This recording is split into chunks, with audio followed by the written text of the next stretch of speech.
합니다. 근데 이 이야기를 야이로의 경우에 잘 이렇게 섞어서 들으면 이해가 돼요. 야이로는 예수님이 바다를 건너서 오셨을 때 너무나 기뻤을 겁니다. 이제 드디어 내 딸이, 죽어가는 내 딸이 살 수 있다. 여러분 12살이면요 어린 딸이 아니라 이제 청춘을 시작하는, 젊음이 꽃피기 시작하는 나이거든요. 요즘에 이제 대학 입학한 정도.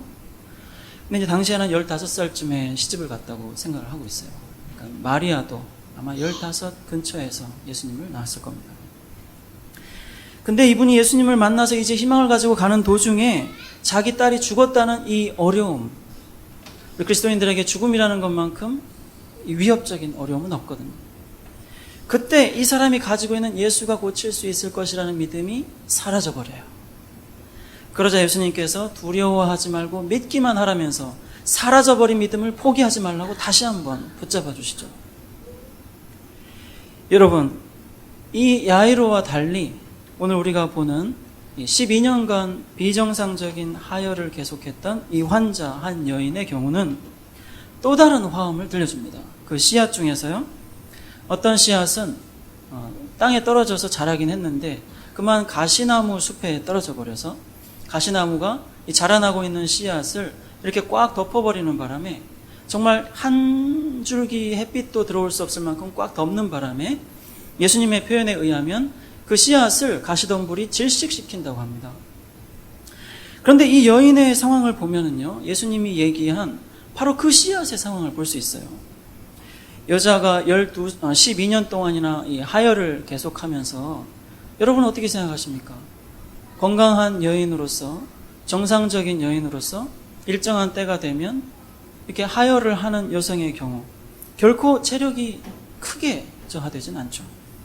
그러나 12년간 하혈을 계속하면요, 생각해 보십시오. 이 여인이 지금 예수 앞에 나타났을 때 그 초라한 모습을, 그리고 지금 이 여인은 오늘 이야기엔 나오지 않지만 마가복음에 보면 가지고 있는 많은 돈을 많은 의사를 만나느라고 다 써버리고요, 그리고 오히려 좋아지기는커녕 효과는 없고 오히려 병세가 더 악화됐다고 그래요. 12년간의 상황을 그렇게 짤막하게 얘기하긴 했어도 그 얘기를 들으면 이 여인의 결혼 생활에 파탄된 상황을 좀 느끼게 해줍니다. 조금 자세하게 읽어보면은요, 이 여인이 가지고 있는 이 질환은 그냥 건강상의 문제가 아니라 여자가 겪을 수밖에 없었던 신앙의 문제도 알려주는데요.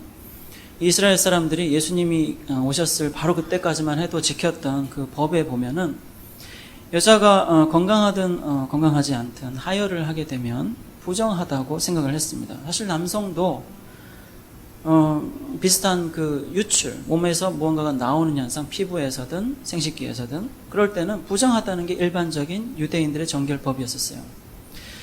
근데 이 여인은 12년 동안 부정한 거예요. 건강하지 않고 12년 동안 아팠다는 게 아니라 12년 동안 더러웠던 거예요. 내가 뭐 이렇게 하혈을 하는데 이거 갖고 더러운 사람 취급당할 게 뭐야? 라고 우리가 상식적으로 생각하는 것과는 달리 그 당시 사람들이 질환에 의하더라도 계속해서 피가 몸에서 나오는 질환에 걸렸을 경우 죄인입니다. 죄인. 이럴 경우에 가족들과 정상적인 생활을 할 수가 없어요. 그래서 레위기에 보면은 이런 사람이 누웠던 침대, 앉았던 의자도 마찬가지로 죄가 있기 때문에 거기에 앉은 정상인도 하루는 죄인이 돼야 돼요. 그리고 이 병이 다 나을 때까지는 말하자면 접촉이 없어야 됩니다. 누군가와 이렇게 만지거나 할 수가 없어요. 근데 오늘 이 사람이 예수님께 와서 만지고 싶었고 어려움이 있는데도 드디어 만졌다고 하잖아요. 그러니까 이런 일은 하면 안 되는 거예요. 원래는 자기가 일종의 죄 덩어리이기 때문에 이 죄가 상관없이 깨끗한 사람을, 정결법에 따라서 깨끗한 사람을 만져가지고 그 사람이 나 때문에 더럽게 되게 만들면 안 되는 거예요. 정상적인 사람도 나에 대해서 그렇게 생각하고 있고 그 원인을 제공할 나 자신은 누구보다 더 잘 알고 있습니다. 남편에게 당연히 그랬겠죠. 아이들에게 당연히 그랬겠죠. 이 여인이 결혼한 지 얼마 되어서 이런 병에 걸렸는지는 알 수 없지만 적어도 12년간은 남편과 정상적인 부부 생활을 할 수 없었다는 얘기입니다. 저도 남편이지만 자신 없습니다. 이런 부인을 계속 돌보고 사랑하고 헌신적으로 인생을 바칠 수 있는 남편도 없지는 않겠지만 그러나 결코 쉽지 않을 거예요. 근데 오늘 이 여인을 보면 굉장히 사태가 나빠져서 마지막 희망을 걸고 나온 이 순간에 혼자예요. 이 사람들이 너무 많아가지고 예수를 만지겠다고 결심을 하고 왔어도 만지기 어려운 이 상황에 도와줄 사람이 없어요. 이걸 사람들을 뚫고 예수님 뒤에서 살짝 만지기로 했으니까 가고 있는 사람들 뒤에서 뚫고 들어가야 되는 어려운 상황에 남편도 아이들도 없습니다. 이건 우연은 아닐 거예요. 틀림없이 여인이 겪어야 했던 그동안 가족관계의 어려움, 깨진 가정, 자기의 병이 낫기 전까지는 회복될 수 없는 가정. 그뿐입니까? 함께 예배할 수도 없죠. 죄인의 경우에 신앙 공동체와 분리돼서 따로 살아야 됩니다. 그래서 문둥병자들은 그 마을이 따로 있었죠. 누군가 자기를 만질 수도 없을 정도로 사람들과 어울릴 수 없는 형편이기 때문에 사람들과 이렇게 떨어져서 절연돼서 살아야 하는 형편은 너무나 확실했겠죠. 가까이 오는 것도 안 됩니다. 그런데 여자가 너무 미안하게도 내가 예수 몰래 예수를 만져서 예수를 나 때문에 부정한 죄인으로 만들더라도 어쨌든 나는 그거밖에는 방법이 없겠다 싶어서 만지기로 결심을 한 거예요. 그래서 살 길이 이거밖에는 없다고 생각했기 때문에 예수에게 왔는데, 자, 그런데 여러분, 마음의 준비를 하고 야이로보다는 좀 더 나은 모습으로 12년간의 병의 괴로움을 겪고 마지막 희망이라는 생각으로, 야이로처럼 마지막이라는 생각으로 오긴 했었지만, 야이로가 중간에 그만 이 바위 위에서 잠깐 자라나다가 그만 이렇게 죽어버리는 씨앗이었다면, 이렇게 자기를 꽉 막고 있는 깜깜한 곳에서 이 연약한 이 씨앗이 자라다가요, 꽉 막고 있는 가시덤불들이 뚫어버리는 일을 하거든요. 예수님께서 지금 고쳐주겠다고 가실 때 성경에 보면 수많은 군중들이 예수님을 옹이했다 그럽니다. 제가 이제 궁금해서 한자를 찾아봤더니 41절에요. 아늘옹, 애워쌀 위예요. 근데 위자가 두 개 있는데 하나는 애워싼다는 말이고 하나는 호위한다는 위입니다. 근데 이제 옹이라는 말이 여기서 둘러싸서 안았다는 말인지 둘러싸서 호위를 했다는 말인지 어떤 것이든 간에 예수님을 지금 따라가고 있는 무리들은 예수님을 잘 모시고 가는 듯한 인상을 줘요. 우리말로는. 그래서 우리말에 이제 신하들이 왕을 옹위한다 그렇게 보통 씁니다. 근데 이제 뭐 영어 성경을 보면 쉽게 아실 수도 있지만 원래 예수님을 옹위했다고 하는 41절의 그 옹이라는 말은 슈네프니곤이라는 말인데요. 원래는 아까 가시나무가 그 자라나는 씨앗을 질식시켰다고 할 때 그 질식시킨다는 말이에요. 그러니까 이 화음이 들린다는 거예요.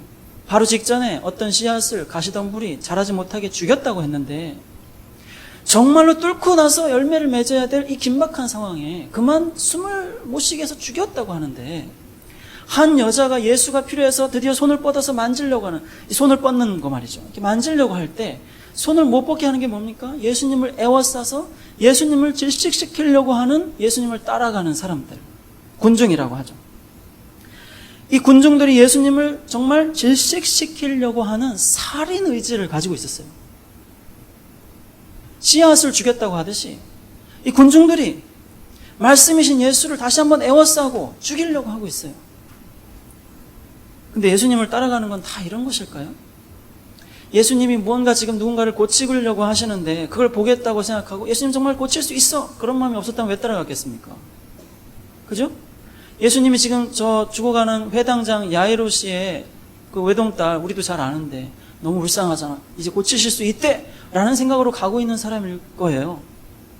그러니까 믿음도 있다고요. 근데 이 사람들이 예수 뒤를 따라갈 때 어쩌자고 예수님을 죽이는, 정말 지금 당장 죽일 수도 있는 힘을 가지게 됐을까요?